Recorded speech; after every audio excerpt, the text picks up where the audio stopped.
Good morning class fifth student. आज हम पढ़ेंगे वर्ब। वर्ब को हम हिंदी में क्रिया कहते हैं।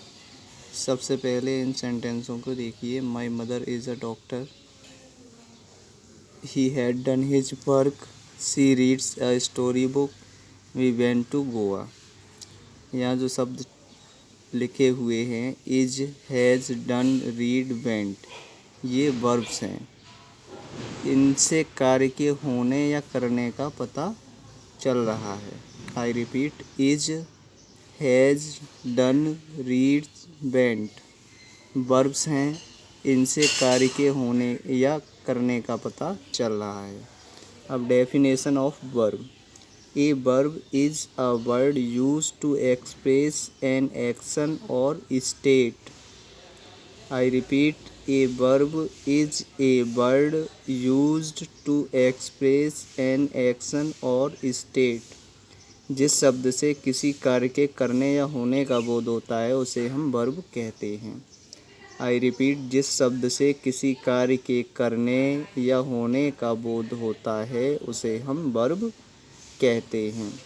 प्रत्येक सेंटेंस में वर्ब का होना आवश्यक है।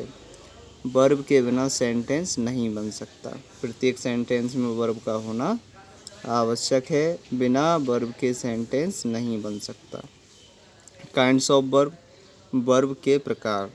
वर्ब 4 टाइप्स की होती हैं। वर्ब निम्नलिखित 4 प्रकार की होती हैं। नंबर फर्स्ट है ट्रांजिटिव वर्ब, सेकंड है intransitive verb, linking verb, auxiliary verb. तो सबसे पहले हम आज पढ़ेंगे ट्रांजिटिव वर्ब। ये क्या होती है? इसे हम बोलते हैं जिस वर्ब का अपना अर्थ स्पष्ट करने के लिए, आई रिपीट, जिस वर्ब में अपना अर्थ स्पष्ट करने के लिए ऑब्जेक्ट कर्म की आवश्यकता होती है उसे हम क्या कहते हैं? सकर्मक क्रिया कहते हैं, ट्रांजिटिव वर्ब कहते हैं। A verb which requires an object after it to complete its sense is called a transitive verb.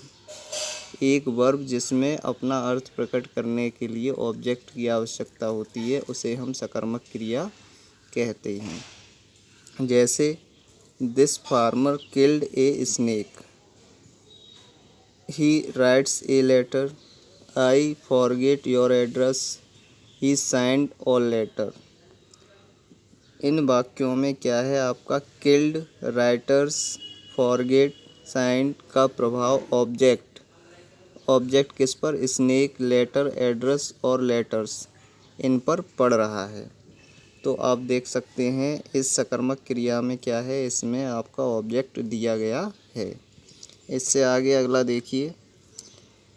Subject द्वारा किए गए कार्य का प्रभाव जिस नाउन प्रोनाउन पर पड़ता है उसे हम क्या कहते हैं? ऑब्जेक्ट कहते हैं।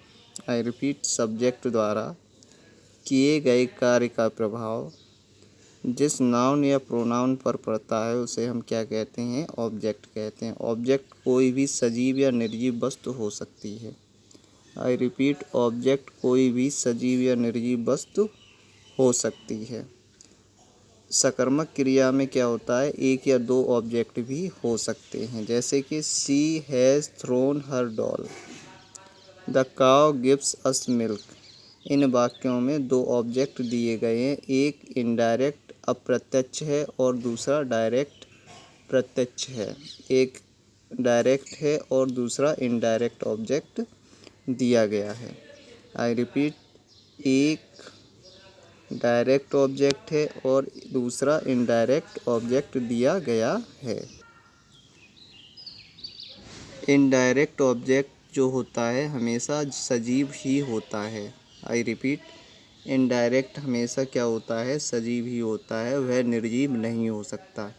लेकिन डायरेक्ट और ऑब्जेक्ट जो होता है वो क्या होता है? निर्जीव होता है। उदाहरण के लिए हर, अस, ये क्या है? इनडायरेक्ट ऑब्जेक्ट हैं, जबकि डॉल और मिल्क ये क्या हैं? डायरेक्ट ऑब्जेक्ट हैं। तो डॉल और मिल्क कोई सजीव होते नहीं हैं, लेकिन हर और अस ये क्या हैं? ये सजीव के लिए ही हम प्रयोग करते हैं।